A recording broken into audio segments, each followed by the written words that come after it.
Is Mark commenting? No. He will not, he sent an email. Okay. Have a last one. All right. So we're good to go? Yeah. Hi, everyone. Let me get myself started here. Okay. We will call the meeting to order at my watch is dead. 01. 6:01. Okay. All right. I understand we have some privilege of the floor, or at least one here today to share with us. Just as a reminder, privilege of the floor is a 3-minute presentation you have to give to the Board of Health. If it's anything that's been presented in the past to us, we ask that it be submitted in writing. If there's any new information that needs to be presented tonight, you may do so. So who do we have present for privilege of the floor? I'm just looking over there. Okay. Do you want to stand up and introduce yourself? And we do have a timer, so if we interrupt you, that's just what the 3 minutes is, okay? My name is Gene Palmer. I just wanted to share some more of the experiences I've had with healthcare in Chautauqua County. Would anybody offer to ask Dr. Burke why he's violated my HIPAA rights, refusing to respond to a request for amendment? I mean, I've had these live falsifications on my record for 7 years now. Okay. We don't respond during this session. This is your opportunity to present to us. Okay. So you can just continue with. Yeah, there's a signature, a copy of a signature receipt there from 2021 requesting an amendment. He put in my records that he sent me to the hospital. He thought I had a Doppler. I go right down to the hospital. They turn me away and refuse to see me. I file a complaint with the hospital. They write me back, nothing but falsifications too, stating I was taken back to an exam room. But at least I had a letter from the hospital stating I was there that day, even though it was all lies. I give him the letter stating I was there that day. After he gave me a non-compliant letter, Catherine Moline, one of the nurse practitioners, called me up demanding to want to know why I didn't go to the hospital. I recorded the call. I was in my car coming back from the hospital on my dash cam. I played the recording for her. I gave these papers that you have there in the center of the table to Dr. Riedesel and Catherine Moline. Explicit instructions to give to Dr. Burke. They found their way in the garbage. Okay. A couple months later, I stop into his office, give the same papers to the manager. I'm expecting to be discharged. I mean, I'm not hearing nothing, not hearing nothing. I'm expecting to be discharged. Finally, after I deliver them personally to their office manager, and in his letter, he writes me back, I read the letters you left in my office on such and such date, which implies that where did the letters go that I gave Catherine Moline? I had her listen to her conversation of her lying and falsifying my records. In the garbage. He didn't get any of them, according to his own words. I read the letters you left in my office on June 20th. Okay. I reached out to all other people. I sent basically a lot of this same stuff to Lacey Wilson. I contacted Carmelo Hernandez, asked if anybody from his office could reach out to me. No response from anybody. You know, your motto is, what is it? Prevent, promote, protect. I don't know. I think you're talking the talk, but I don't know if you're meeting it, walking the walk. Okay. So does anybody, oh, you don't respond. Okay. I was going to ask if anybody has any suggestions on what I can do. My last 3 providers I've had in a row have violated my HIPAA rights. Either one by refusing to give me a copy of my own records. Why? Because I have them on tape also, lying, falsifying my records. I mean, what is a person supposed to do? I mean, this is disgusting. I look at people in healthcare now, all people in healthcare is lowlifes. I'd be more likely to get reliable, honest information from a used car salesman. This is this is a joke. This is a freaking joke. Okay, thank you. Your time is up. 3 minutes is up, and we'll have to move on with the agenda. Okay. Thank you, Mr. Palmer. Sir, do we have any other privilege of the floor? Was that it? Okay.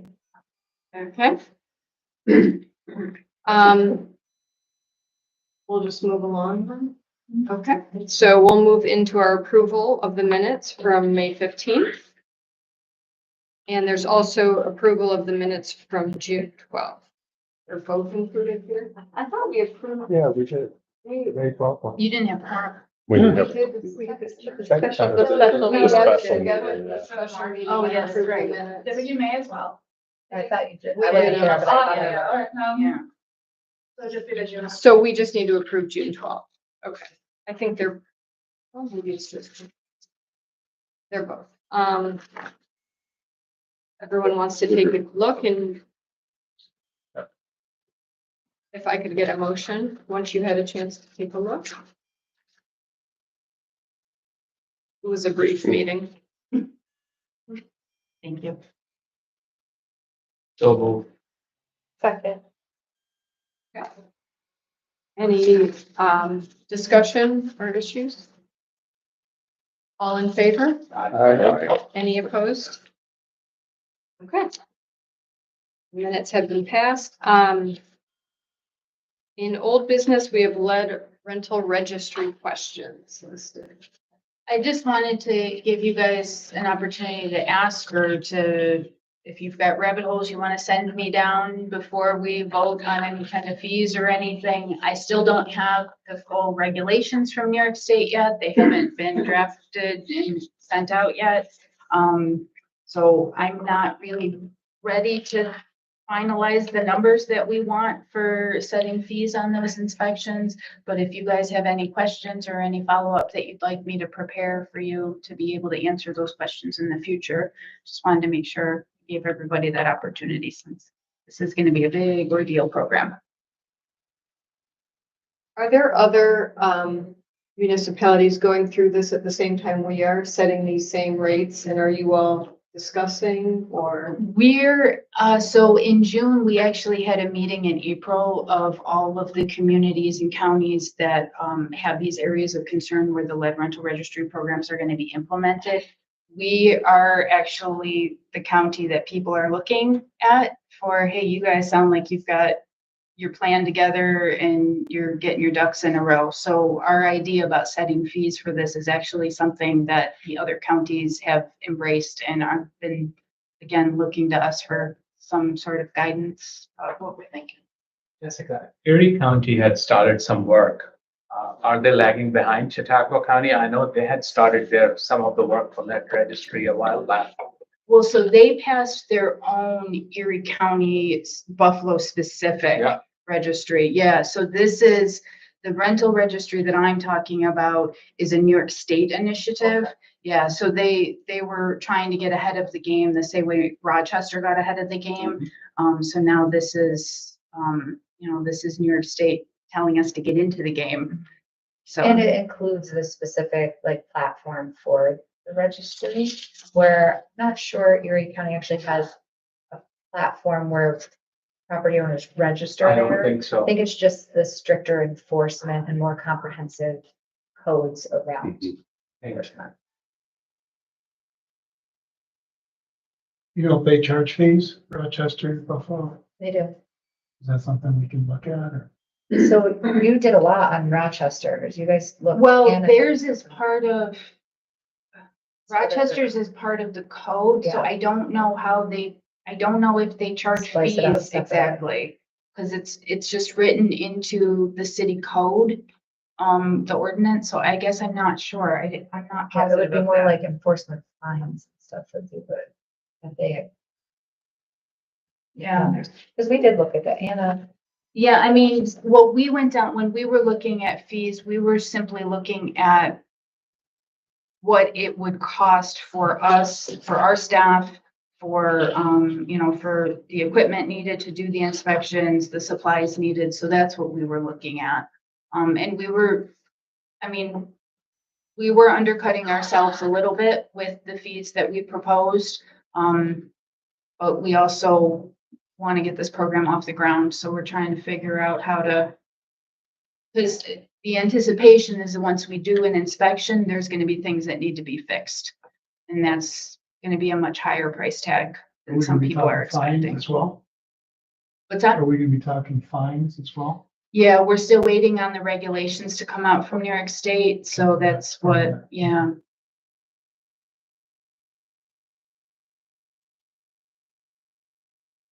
Any other questions? We've had recommendations in terms of the inspection cost and for inspections in homes that had children, et cetera. I mean, you already had presented a fee structure. Yeah, we presented, yeah, what our ideas were and what our sort of range thoughts were. And we're not sitting idle in this meantime, because right now we've really ramped up our other prevention inspections. So the program that we currently have and have always have had funding for a number of years now is the primary prevention inspections. So those allow us to go into homes where there are children, where it is a rental property, and do these sort of preemptive inspections for free. So right now, we've been really promoting that program hard in the 14701 zip code to try to get ahead of this. We're waiting to see, because the rental registry doesn't technically go into effect until November of 25. The inspections that we're doing now aren't necessarily going to count. However, if we can get the inspections done now, the idea is that you will have identified the problems so that when we do go into when November hits, we'll be able to maybe prioritize the properties that we haven't been in yet. And these inspections that we're doing now, maybe we can push them off to the end of the 3-year cycle rather than the beginning of the 3-year cycle. So we are trying to think about how to be smart and get as much as we can done now without just sitting idle. Just a comment though on the efforts.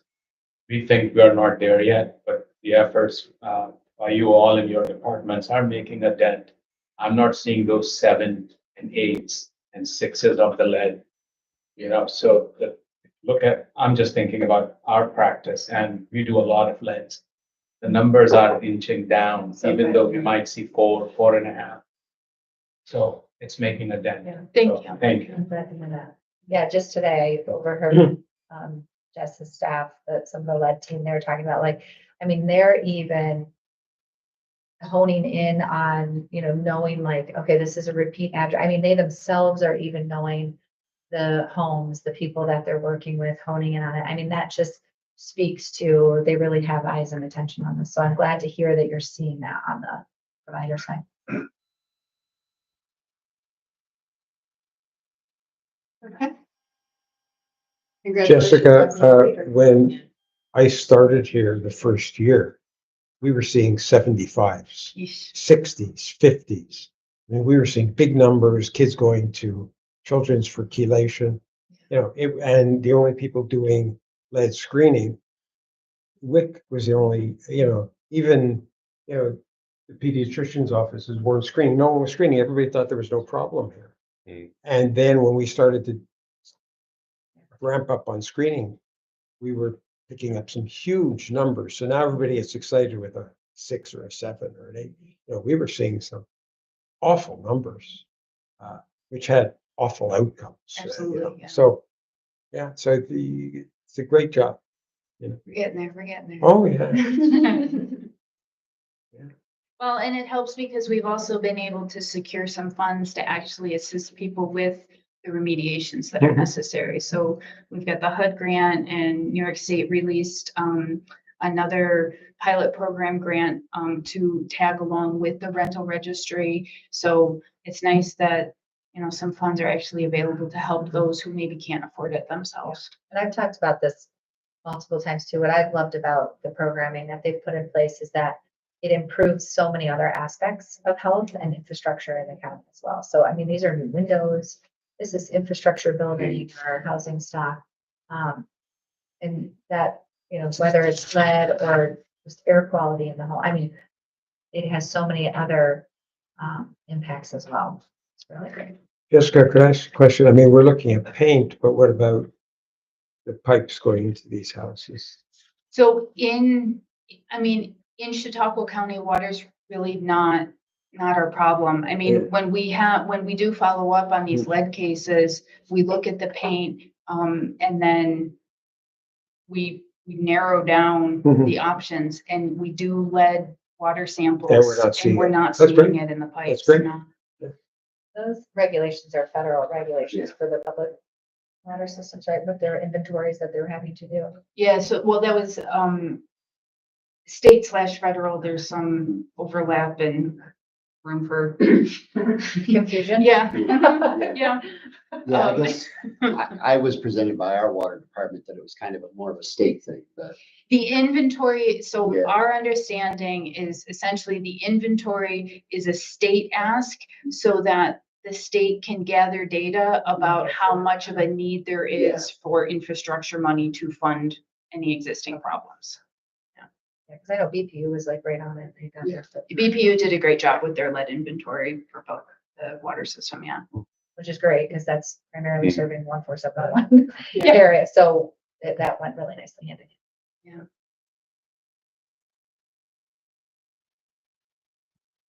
Okay. Shall we move on to our new business for the evening? You want to take us through? Yeah, so you actually have a loose paper here that's agreements to settle, because unfortunately, this afternoon, I recognized, an error on the one that's included in your packet. So the error is highlighted in a gray shading on the second page of your agreements to settle. We originally had this listed as a violation for not doing the iron and manganese testing, and that was false. It was the, PFOA and PFAS sampling that they missed at that location. So that's why you've got this loose paper here. So unfortunately, monthly water reports, were missed, operation reports, bacteriological samples were missed. And then the one in gray is the one for the PFAS, and that requirement is specific for that facility because they do have documented detects. They had in the past had documented detects of their PFAS, and they currently have a treatment system at that facility to address those. So because there's a treatment system, because we're concerned about the source water, they're required to test for this quarterly. And they missed the first quarter in 2025. They are good for the second quarter. They did what they were required to do for the second quarter. And then unfortunately, at the bottom there, you'll see that there's one facility that has quite a pattern of missing operation reports and bacteriological sampling. Unfortunately, you have seen this facility before. They are regulated by New York State Ag and Markets, so it's not a facility that I can pull a permit for or anything. So all we can do is note the violations for the water supply for these folks. Does Ag and Markets get notified by the department about? We tell them, they are not, they don't seem to be able to pull permits for the facilities that they regulate the way we would pull a permit for a facility. So they are certainly notified of these violations, and we have lots of conversations asking why more can't be done. But ultimately our hands are tied with that facility. So violations 1 through 6, all the same facility. That's correct.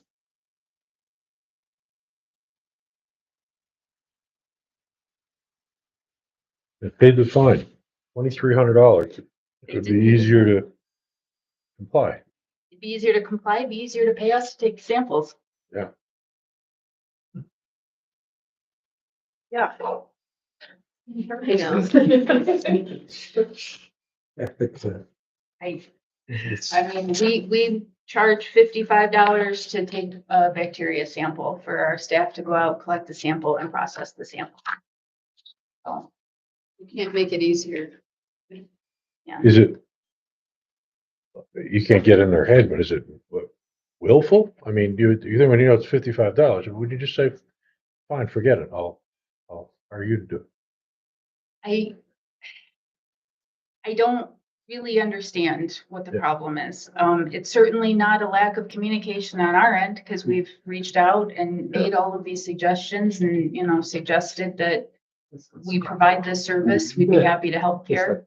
But It doesn't, Yeah, but you'll pay the fine, then it matters. You made $2,300. I mean, I think you'd figure it out.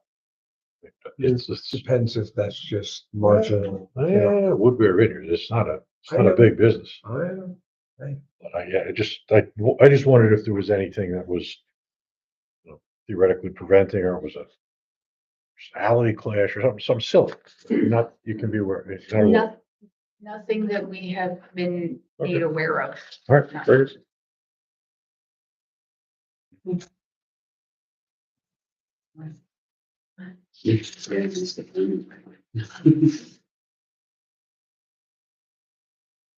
I believe we have a hearing officer recommendation tonight. as You well. do. This is this hearing was held only on July 9th, and our hearing officer was just able to get this to us also this morning. But I wanted to make the most use of your time while you were here today. So, this hearing is for a mobile home park, Wellman Road Mobile Home Park.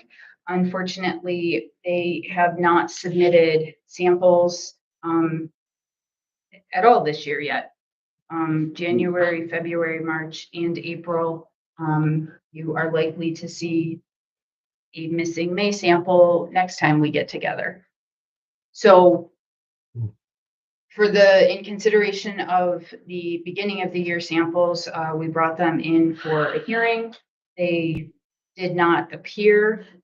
Our understanding is that there's some discrepancy between the person who actually owns the property and somebody who may be leasing the business and supposedly running the business. So we're having a difficult time getting anybody to take responsibility for the water system, because the property owner says it's not him, person leasing the building says it's not them. Meanwhile, they're missing bacteria samples for their water supply. So we're continuing conversations and trying very hard to get somebody to pay attention to the significance of their water sampling. Is there something written, like, is it the property owner or is it the business owner? It depends how they have their legal contract written up. And they supplied a document to us, but it doesn't clearly state water system requirements. It says other things about property maintenance, but this isn't exactly property maintenance. So the guidance we received from our legal department was to proceed with the property owner and let those two entities sort out who is supposed to be doing what. And it's the property owner that'll have to pay the fine. So that the property owner ought to get this settled. Yeah, Probably depends on terms of the lease, but still, I think going to the property owner is the right way to go. yeah. Yeah. But, but Yeah. depends what the lease is, who's responsible. for and it. normally the property owners of these trailer parks hire somebody with their certification to manage the water Well, testing. And And like Dan does for many of them. And so there is a water operator at this facility who is filling out the monthly reports. That's why Right. you don't see monthly reports listed here. However, because of this discrepancy about financial responsibility for the water system, that individual, to my understanding, is not comfortable doing anything with the water system, with the water samples, because those cost money. right, Him filling out the report every day, he can handle that, right. but ensuring payment for the lab So, sampling. so he just doesn't feel he's been contracted to do that yet. Make that financial decision on Yeah, behalf of. yeah. Right. Is this the same place that we talked about last year? That we've, Yeah, we're doing it. Funny how that happened. And like I was saying, this is one that we get stuck with these mobile home parks because people live there. I mean, it's not like a restaurant that I can just say, we're revoking your permit until you come into compliance. I mean, I can't kick people out of their homes. We can tell people to boil their water. We can certainly do that. Well, we can recommend that they boil their water. But ultimately I can't pull a permit for a mobile home park this with the same effect as I would for a restaurant. Did Well, they pay yeah. last time? Yes, eventually they did pay. Who paid? Yeah, that's a Yeah. good It question. was the property owner at that time. Uh-huh. I'm not sure when this lease situation went into effect. But even before the lease situation, there was an issue. So Yeah. now they're blaming it on a discrepancy between property ownership, but in reality, it's a long-standing issue. Correct, yes. So it should have been addressed. They knew it was an issue. Yeah, And this is the property owner that's. Correct. property owners probably liable. Well, maybe the fine will encourage them to figure out who's responsible.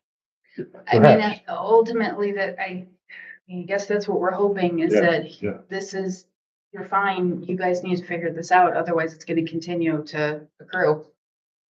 Do we notify the residents of that their water could be in jeopardy? You said you, I mean, it's up to the water operator to notify, so we send, it's not an actual boil water order because we haven't had a failing sample. So if it were. Yeah, Well, and this is the technicality of it, Yeah. because there's not a failing sample, we don't have a role to say you have to, we don't have a role to recommend a boil water order. Lack of sampling doesn't incite a boil water order the same way a failing sample would. Well, we can Yeah. make, So we you can don't make have a a passing recommendation sample. for public health safety. You may want to boil your water as yeah, the facility where you live has not submitted their. I mean, we can, We'll flesh this out a little bit more actually in the director's report section. Because yes, we play this unique role in boil water orders. But separate from boiled water, just the idea of telling people, yeah. by the Water way, might- where you Yeah, live, same. I mean, this is Not our getting concern, sampled. right? Is the health of the citizens. maybe they would put pressure. But we did talk about the potential of doing that last year too, and your concern was similar to what you just said. Well, where are these people gonna go? You get them all scared and riled up, but maybe that puts pressure on the owner, leaser, whatever. I don't know. And some may choose to leave on their own, and that puts pressure on the owner as well. I certainly appreciate your suggestions. I think that the residents being unhappy with the property owner is already an existing issue. Yeah. Because we get phone calls from them, so. We could certainly review Limit it the up. legal though to see, and if they. Cause there could be some unforeseen things too, where we maybe don't have, certain jurisdictions to say, certain, in ethical situations, and things like that. We could get their guidance on that to see, what we could do. But because these do come to hearing, we do run it by legal first, because then if it's something that could be used to like, oh, this has now become, there's untrue information or, mistruths that are being said, and this is in reaction to trying to get us to pay, we try to avoid those situations.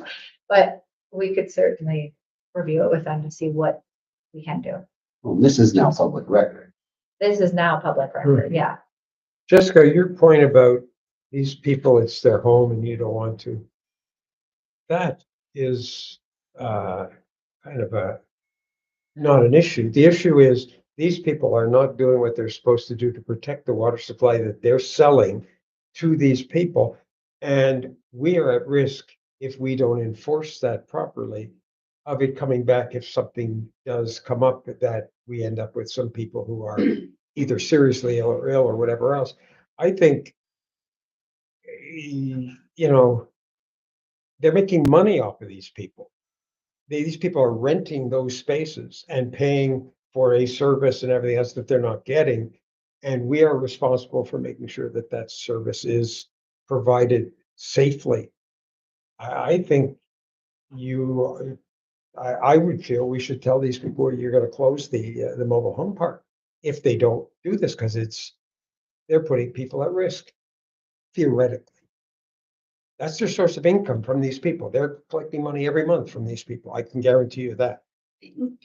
You're right. I get, my point is not that I don't want to revoke a permit. It's that I don't feel like it's going to be effective because ultimately, even if I revoke a permit, they're not, the residents aren't gonna leave. Because the mobile home parks have this weird rental agreement thing that the people own, typically the people own the trailer and they rent the lot, but the trailers don't actually move anywhere. So it's, they're not gonna like just hook it up to their, pickup truck and pull it off someplace else. They're gonna stay there. They're gonna live in the structure that they own.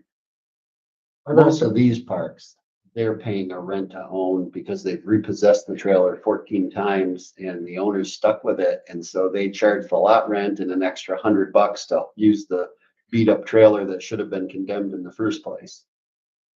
But I'm talking about just the threat to the owner that you're gonna, just the threat. That if they don't comply, you have the right to revoke their, and that would be something we would consider. They're just scofflaw, they're just angst to you, and they're making money here. You've got to threaten their source of income, and all they gotta do is comply. This is peanuts, nickels and dimes. Yeah, I think it's worth, we will certainly, like I said, we'll certainly work with legal. I think all of the points are valid in terms of, you have to do this in a way that really is going to be effective, right? Like, we just don't want it to be a show either. Like, oh yeah, we're doing something. We really do want it to be effective. So to the point of, Jessica's point, if you just revoke a permit to an operator who's really doesn't care about the rules in the first place, are they even going to care that you pulled their permit? You know what I mean? Like, so that's another source of enforcement on the permit side. So we can look into that and at the same time ensuring, because on the environmental health side of things, we're clearly concerned about the water. The other side of things, in terms of housing for people who are utilizing this housing, we wouldn't want them to be caught in the crossfire and now not have a place to stay or place to live or feel. So there's the ethical responsibility of our department on the other side of it. So I think we could work with legal to see what we can do that's both protective of the residents and really can bring some resolution to this with the property owners and report back on that and see what we can do there. Even again, it's easy for us to speculate about why you could do this or that, but I wonder if something could even be delivered by, law enforcement or something to the owner, something that would, the letter with the threats that Dr. Burke has mentioned, but, instead of just sending another letter, a certified letter, maybe, if it's possible, maybe it is, it isn't, I Some don't know. counties do that. But, I think the idea that you said, talk to county legal, because you don't want to backfire. Right. If you do something well, you're not really allowed to do that, but they're getting it served in person by someone in a uniform. Yeah. But maybe, who cares? But maybe, I don't know. We gotta take it to the next level because it's not working. But in the meantime, we should authorize this fine. Yeah. So, Is that what you're looking at for us? I mean, if you agree with, yes. What, do you know what we charged last year for the same thing? Are we like in a Well, so this is, accumulating? yeah, so this is following that new fine schedule that you guys voted on. This $2,000 is ramping up the missed sampling. So for every missed sample, I believe it doubled.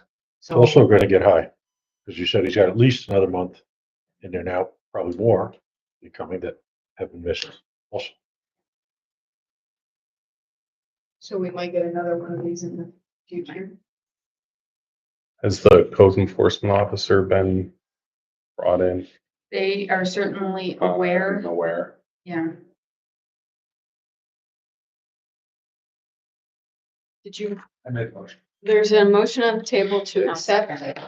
Non-seconded. Any further discussion on the fine as written? All in favor? Aye. Any opposed? All right. Go get it. Thank you, folks. Okay, we're up to Lacey. Okay. Wonderful to be with all of you as always. We enjoy having you here with us and a beautiful night. Rain held off for us. We are going to move this along because I think I'm one of the last, right? We'll keep moving. So on the subject of water, because we just planned this seamlessly, right, that we were talking about. There is, I do my best to try to keep you all informed of kind of more broadly county topics and things happening. I want to be sure that you feel equipped with all of the information that you need to answer questions from residents and community members and the whole 9 yards. So boil water orders and sort of our role in how, really what our role in our jurisdiction is through, as both the Department of Public Health law and state sanitary code and local sanitary code. Sometimes it can look very much so like we are responsible for all of it, A to Z, and we aren't necessarily. We also have roles as, technical assistance, troubleshooting, notification and communication, facilitation, the whole 9 yards. So just quickly, I wanted to kind of run down through the process of this, and then I'm going to have Jessica actually kind of talk you through Fredonia's latest boil water order. There were so many things that sort of happened around it that, again, we were getting a lot of calls about a lot of things that really we don't have any jurisdiction over. I just want you all to be prepped with that information. But in regards to boil water or orders themselves, and Jessica interject anytime. So really our role is to amplify the order, including, safe use information on behalf of the water source or water operator. So the boil water order really comes from water source themselves, not us. We just amplify that for them because we have a much greater reach typically than maybe a small municipality might. We do that amplification in a number of different ways, primarily through the New York Alerts platform. So here's a shameless plug for the New York Alerts program. If you're not signed up, sign yourselves up for New York Alerts. We use that for a number of other, kind of public health and emergency services communications as well. So it is a great platform, and that, can be received by residents in a number of different ways, and they can set those preferences when they sign up. Our water team, we have some water specialists and some support staff around them as well. During this process, when a boil water order is in place for a water source and operator for municipality, they provide technical assistance, troubleshooting. They help kind of anticipate additional issues or concerns and try to get, the staff there kind of prepped to that, preparing contingency plans and strategies ahead of time. So they really do walk hand in hand with the water operators. It was funny, we were just at a committee meeting actually last night. Wednesday. Yeah, that's right. And Yeah. we were talking about a water grant and what does this water grant pay for? And I said, actually, it pays for a lot of the technical assistance that our staff provides to our water operators. Because, the water operators, and Jessica can talk more about this, their role is to really understand that water system, how, the mechanics of that system work and the chemical balances and all of the science behind it. But there's so much more in terms of systems and structures and microbiology and all of these things that they may not have the expertise in. You can't expect that, out of every individual in every situation. So it really is a team effort. And our staff, we're very lucky that we have an exceptional staff that can bring so much support to the table. We also offer our lab as an option for some of the microbiological sample analyses that need to be done. So that's a way that we try to support, in the community. But they don't have to use our lab. And if we do process the samples, we communicate those water test results, with them and with the community. But if a private lab is used, then, we really need them to communicate to our department what those results are before we can then officially, or the agency can officially lift their boil water order. And then again, we re-amplify the lifting of that boil water order. And additionally, if there are other instructions or sort of preventive measures that need to be taken and next steps. I know that was a sort of question that came up, and Jessica can speak to that a bit. When the water order was lifted, it was lifted with the, suggestion that people conserve as much water as they possibly can, flush some lines, that sort of thing. So we will provide, those instructions as well, and there's reasons for that. So the mechanics, you said you don't create the order, the water operator does. So the water operator does a test and they fail a test. And so then our liability concerns, they send out that order.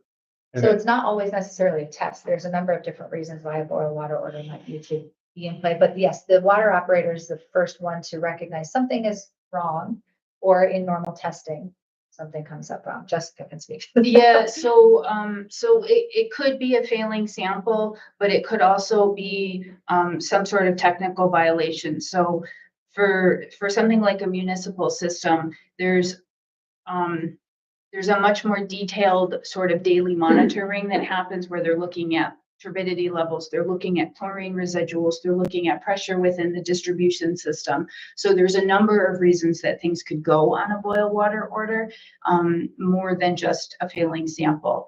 So typically, when a good operator notices something's awry in the system, they'll call us, and some of these things have a time frame to correct. So if they catch it quick and they can fix it quick, then they don't necessarily have to go on a boil water order, because there has not been some huge slug of water going out into the distribution system. But for instance, what happened with Fredonia is there was a technical violation with a chemical that was added in the treatment process, such that it created high turbidity in the water. And when there was high turbidity, then the disinfection isn't able to fully disinfect. So we were notified that they had these high turbidity levels, and then they got put on the boil water order. And then once they recognized the reason for the high turbidity levels, they had to figure out how to bring that back into balance. And it took longer than anybody would have liked it to, but not for any fault of the Fredonia water operator, because the chief water operator was in constant communication with us, seeking guidance from us, seeking guidance from other agencies that can assist with, offering advice. And so the incentive for them to follow through on all this is huge liability concern, because if something went wrong and people got sick, then it comes back on them. Mhm. Okay. Yeah, so technically, it's the responsibility of let's just say the municipalities that we're talking about with regard to the Fredonia system. Technically, it's their responsibility to alert the public. However, the county has really great lines of communication with the press. We've got the New York alert system that we can utilize. And quite honestly, we want the municipality to be throwing all their brain power at correcting the problem. We'll take care of media communication. So for a lot of these situations, that's why we're the ones issuing the press release. We're the ones issuing the New York alert. We do try to be as thorough as we can in that communication, to put that, like, if people and residents in that municipality have specific questions, we do redirect them to the municipality, because, again, it really is not our jurisdiction in that sense, but it does oftentimes, the optics of it can make it look like it's us and it's our responsibility, but it's really more so that we really do want to be in support of this, and we consider the relationships with these water systems to be partners of ours, and we want them to feel, very much so that they're supported by us, because we do want them to call us immediately when there are issues.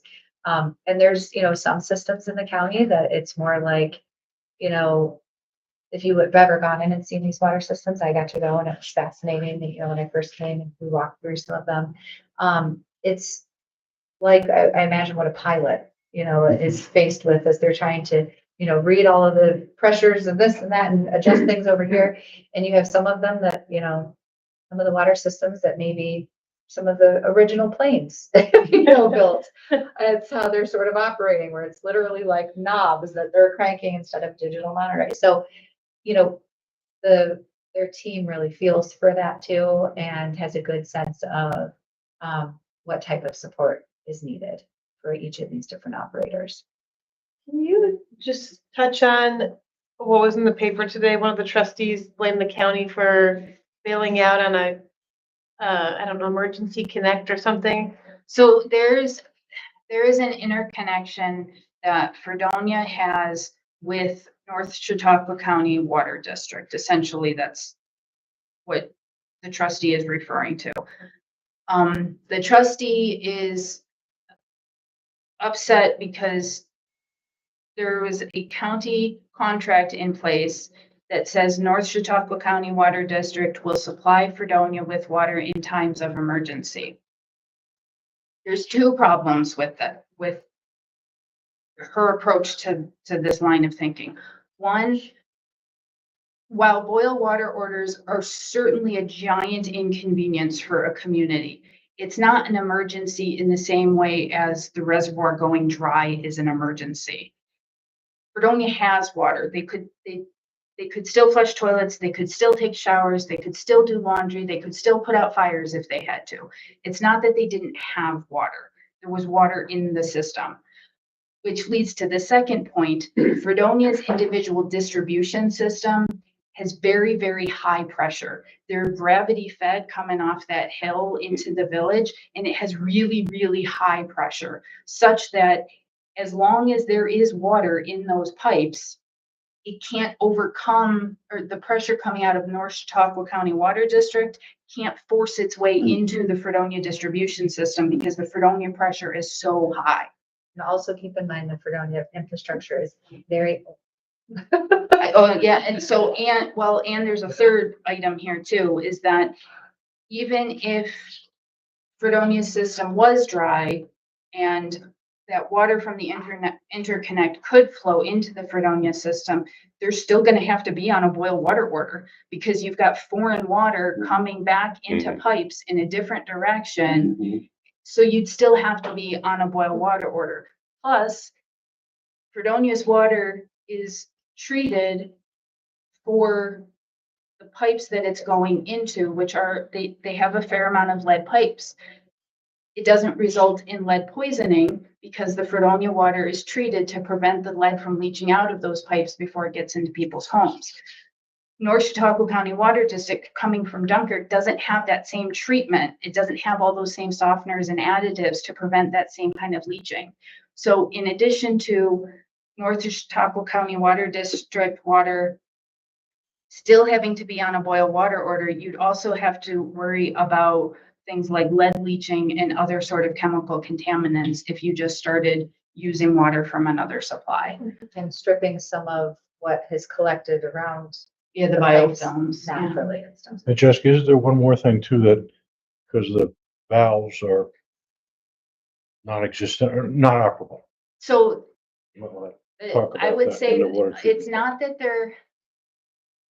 the valves at Fredonia's water supply are very, very, very, very old.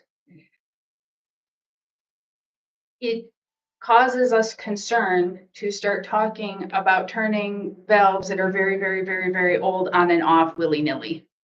If you don't have to shut off those old valves, we don't want to shut off those old valves because there's a chance you shut them off, you never get them open again. So we don't want to be messing with valves that there's really no reason to be messing with. Again, like Fredonia would have to be on a boil water order, whether it got water from North County Water District or not. So there's just a number of reasons that wouldn't have helped the situation. I think in addition to, there were some other, like community level efforts happening around this to, I think, try to, help residents, access different water in different ways that, I think caused some frustration in the community. So I think this is kind of a boiling up of a lot of things. And unfortunately, some of that was misplaced, because it's really not. Was that a pun, a boiling up? Yeah. Oh, Oh yes, my gosh, look at that, yes. But there's one more thing, Jessica. The system has been studied 6 times in the last 30 years, I think, engineering studies. all the studies have said the same thing. So You got the world's largest water supply that way. What are you doing? If I remember correctly, that reservoir has, according to Bill Bory, last time he looked, 12 feet of sediment in it. It's really, It's definitely filling in. yeah. It has definitely never been dredged. It has definitely run dry in the past. Yeah. So the real problem here is a very old system with very old distribution pipes. I know I have some employees who say every 2 weeks something goes, and there's water coming out somewhere in the street and it needs to be fixed. They need to go to another supply. And for some reason, this conversation has been going on for 30 years. The good news is there are some leaders in Fredonia that are really committed to this and have been working really well with our team. That's why I wanted to highlight that to all of you today. There's some misplaced frustrations in different places and maybe some misunderstandings in some ways, but really things are moving ahead really well with some optimism and some good plans, in place. They're doing, Fredonia is working through the process the right way. They're moving it. So it's really been a positive thing on our end to see. And we hear from the residents too. But you got a new hospital going in, you have, the school, you have a variety of facilities that need secure water supply. Whether it be the public school or obviously the college, I know others. well, many others, I mean, Yeah. just saying, but, and I think the other thing is being a resident and a consumer from that system, the fact that it's been 6 times in 30 months. You mentioned studies for 30 years, but this is the 6th oil water Oh, in yeah, 30 yeah, months. Of course. So, I mean, there's a lot of frustration, but I would echo what Lacey said. I think, so I'm probably more involved than I want to be in it. I think it's likely that there'll be a vote from the trustees within no more than 60 days, maybe sooner. Mhm. And I guess I won't predict where that will come out, but I believe it's fairly obvious.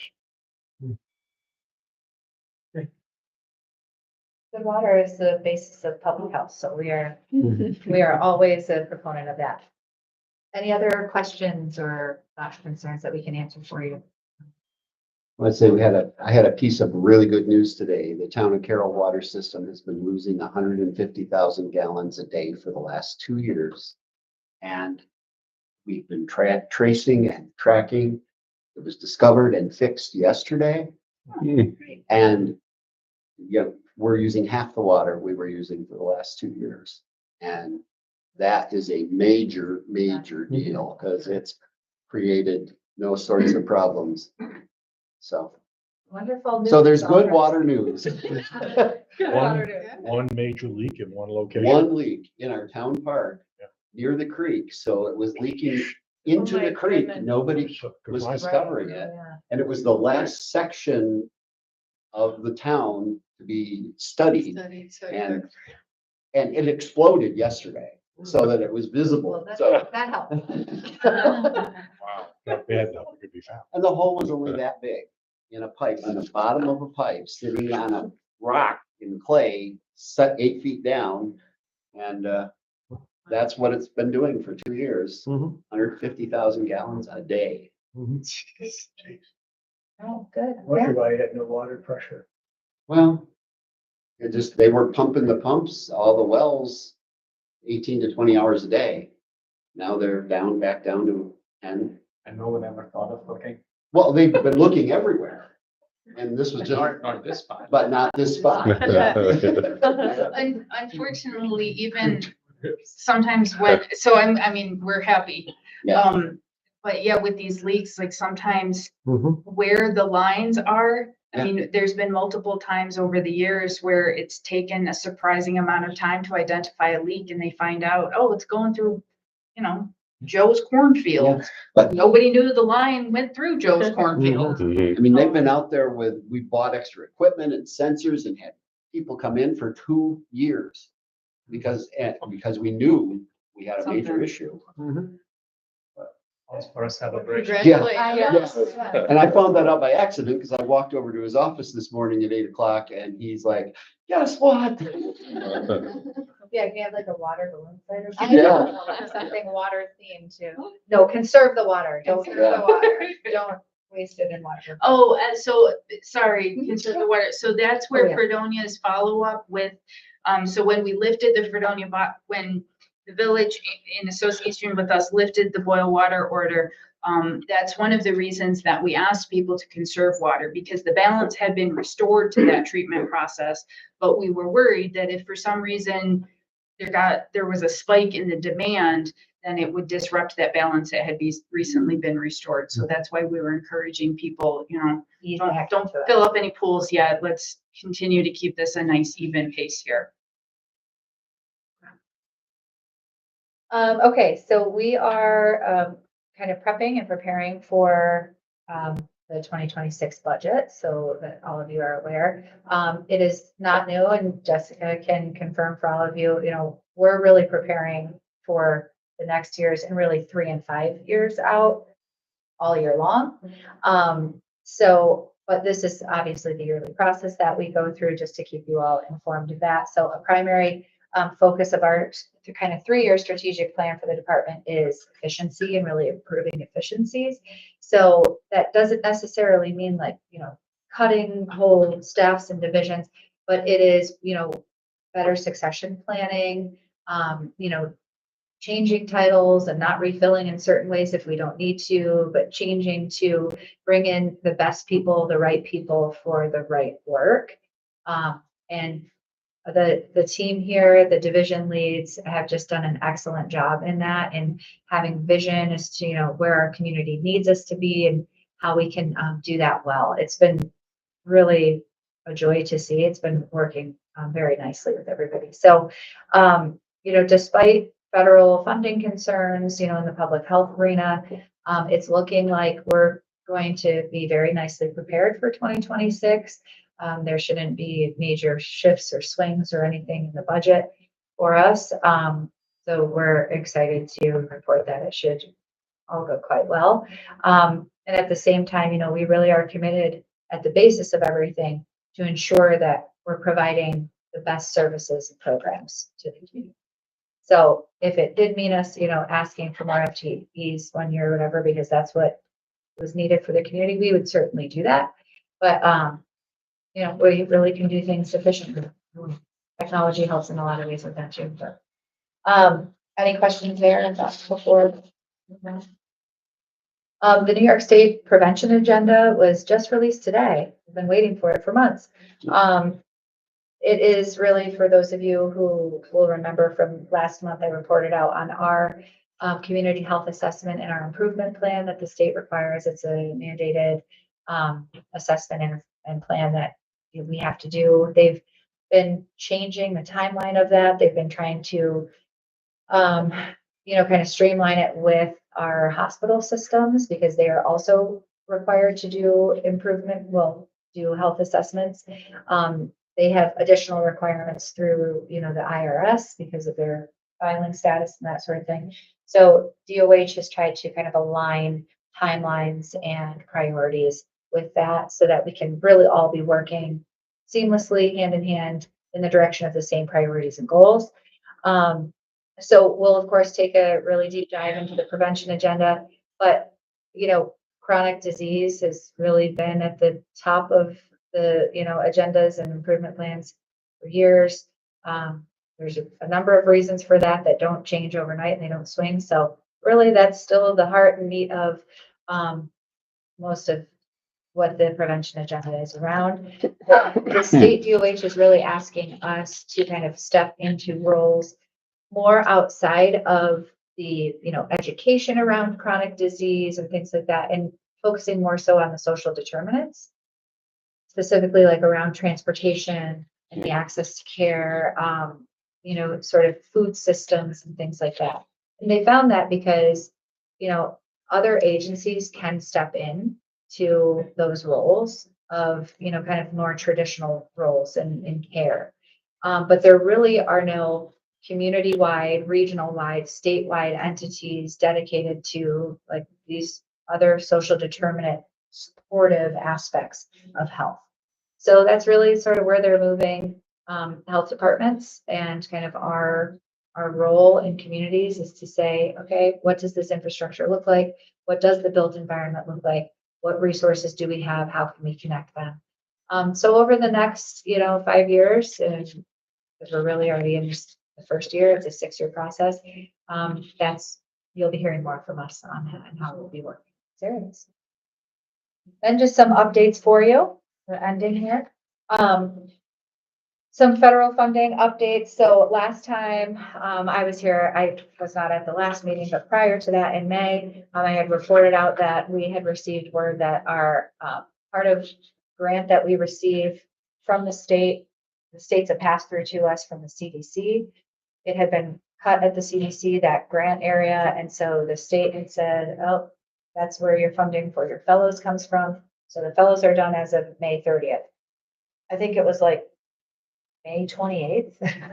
Yeah. We got a call and we were like, hey, by the way, your fellows can stay. There was an injunction filed that has temporarily suspended cutting of that money. And so the fellows remain with us until a final ruling is made. We have great fellows that are working for us, 4 of them, in fact. But of course, as this news came along, that was some motivation to say, oh, I don't want to be told in another 3 months that I'm out of a job tomorrow because of funding. So 2 of them have actually found jobs in the public health arena, locally and regionally. So I'm very excited about that they're moving on in the way that this money, this grant, and this program was intended to, is to build up public health leaders to supply the workforce in our communities. So bittersweet, but the goal is being met. The other area of funding that has sort of been talked about as being up in the air was our public health emergency preparedness grant. And we did hear today that, those should continue in some way, shape, or form, maybe not in totality. So we will figure things out and work our budgets out to make sure that everything is taken care of there. But it looks like that programming will continue. Any questions there? Tuesday, DOH was informed that some of the CDC grant funding that got cut suddenly this year, and specifically the 9 people that got cut from the leadership of the tobacco control program, they now have until Monday to apply for their funding to finish this year out. So they're releasing the funding again, even though there is no more Office of Smoking and Health where the money is coming from. The CDC has notified them they've got 6 days to put in an application and get their funding back for this year only, while they determine what they're going to do in the future. So these 9 staff have all gotten new jobs in the meantime. But who's gonna come into a job for the next 6 months, not knowing. But anyways, we can apply and get our fund. So several CDC funded programs are in that position right now at the state level with the DOH. So you'll be hearing lots of weird stuff going on. Yeah.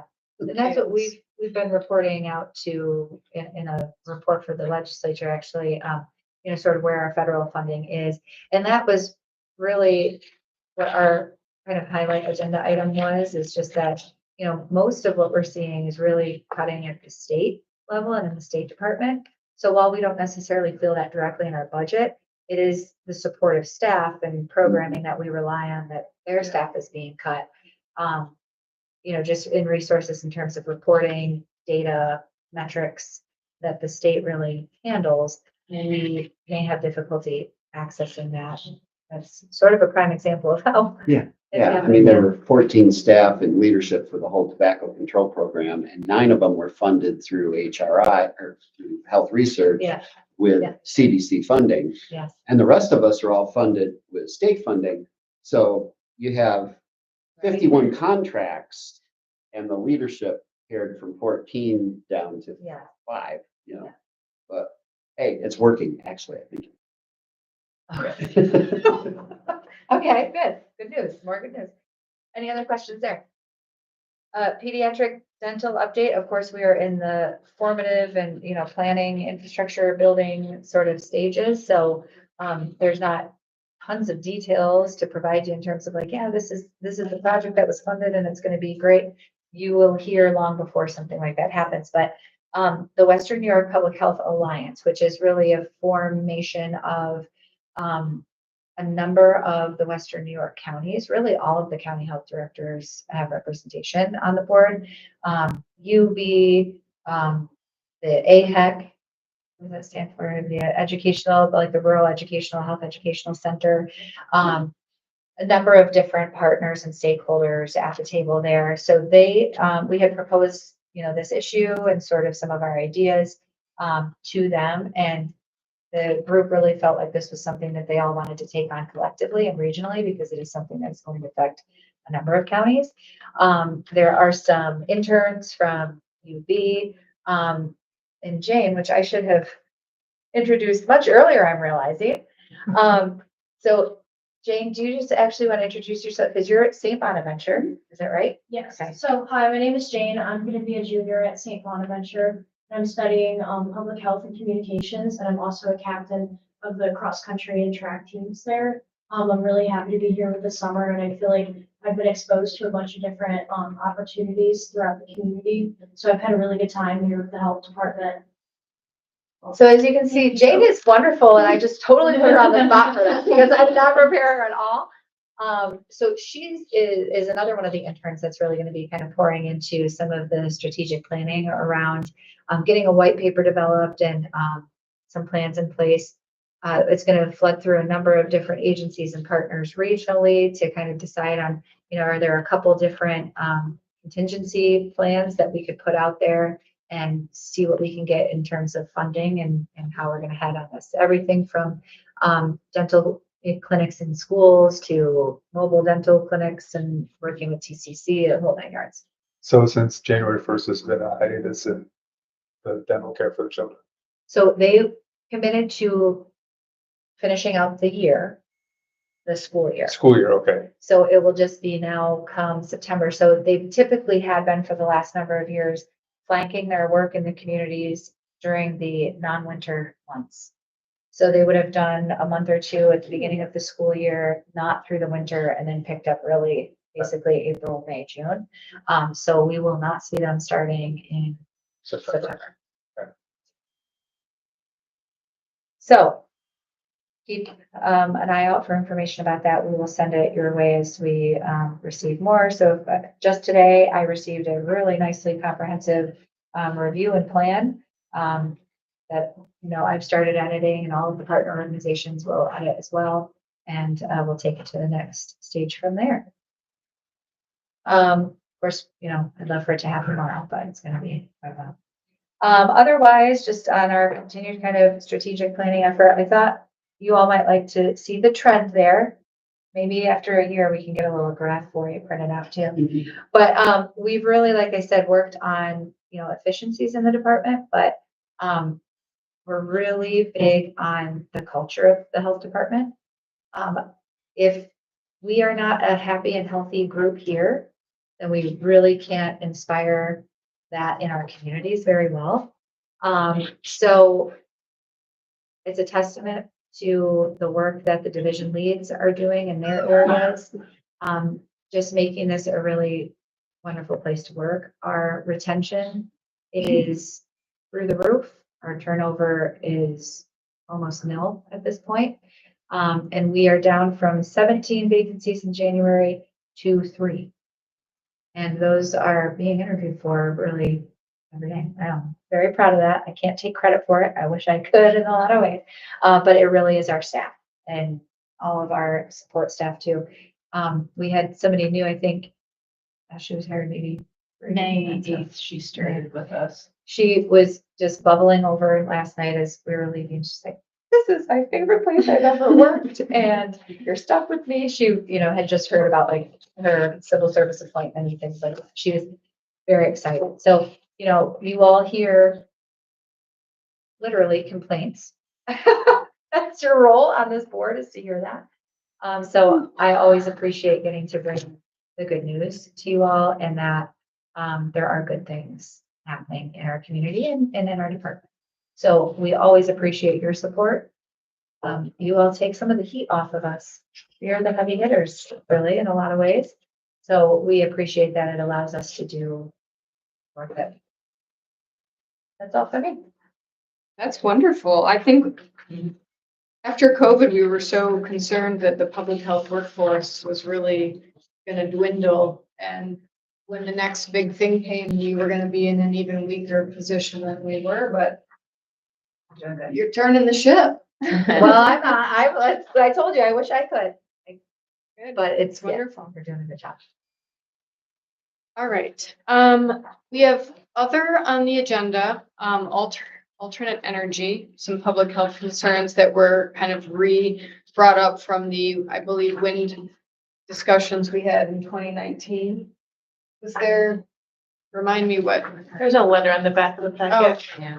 The previous was in 2019. You know, I reviewed that material. Is there research since 2019? That must,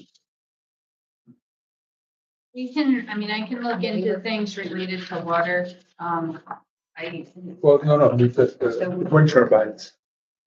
The noise, whether Oh, that's the a health noise stuff? risk. Oh. Yeah, that's the letter. No. I mean, in this letter, it said they're requesting a presentation. Was that ever done? You know? No, not to the Board of Health. And it also says in the letter, again, it's 2019, that the additional turbines will more than triple arc rates 36 turbines, if that's, should that be over 100? And again, that's 2019. So in fact, I mean, there's a lot up there. I don't know how many there are. I don't think it tripled, but I think. I- consider Yeah. They drove at 86 today. There were There is. 3 blades coming through. So I mean, it's, They're building. they're building. More farms. Yep. 650 feet to the tips. In the email that was sent, there was another letter recommending like the 1.5 miles or whatever it was. Was that after this or before this? Letter. I think the letter was before this. This was the cumulative collection, and Betsy was part of those meetings too. Yeah. This was the cumulative effect, this letter that was sent out. I don't think that 1 mile or longer distance from the turbine was ever effective. It was just part of the discussion. Okay. It was a I think it general was a recommendation Yeah, that was clearly not, That's tough. Tough, Order to given ask the- when you're, some of our towns are 6 square miles. right? It's just, But it's also, Yeah. That was it's the tough point. when you get a landowner who decides he's selling a chunk of land. And he's allowed to sell to whoever he wants. And then they come and dump 150 yards of concrete in and put one of these things up and bingo, it's there.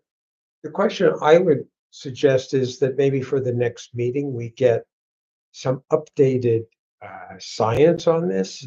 There's gotta be some study material based on health effects and everything else. They've been around long enough now. We've got 6 years since these have been in, and I'm sure there's a lot of information available with respect to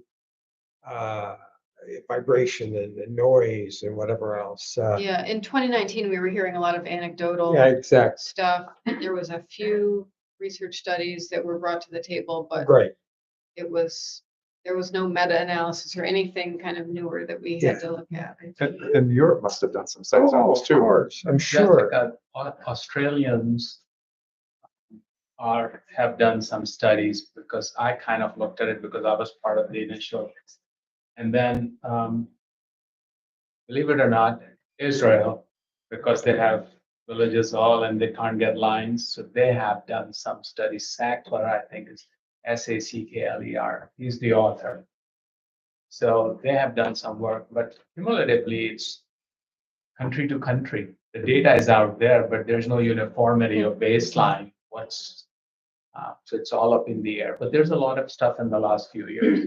and you gotta try to get objective, right? Because who wrote it? Yeah, right. And that's the thing. So, we want to make sure if we're looking at it, Yeah. the industry. Get it in It's not funded by Journal some Club. lobby. Yeah. Tear it Then we can do apart. the p-values.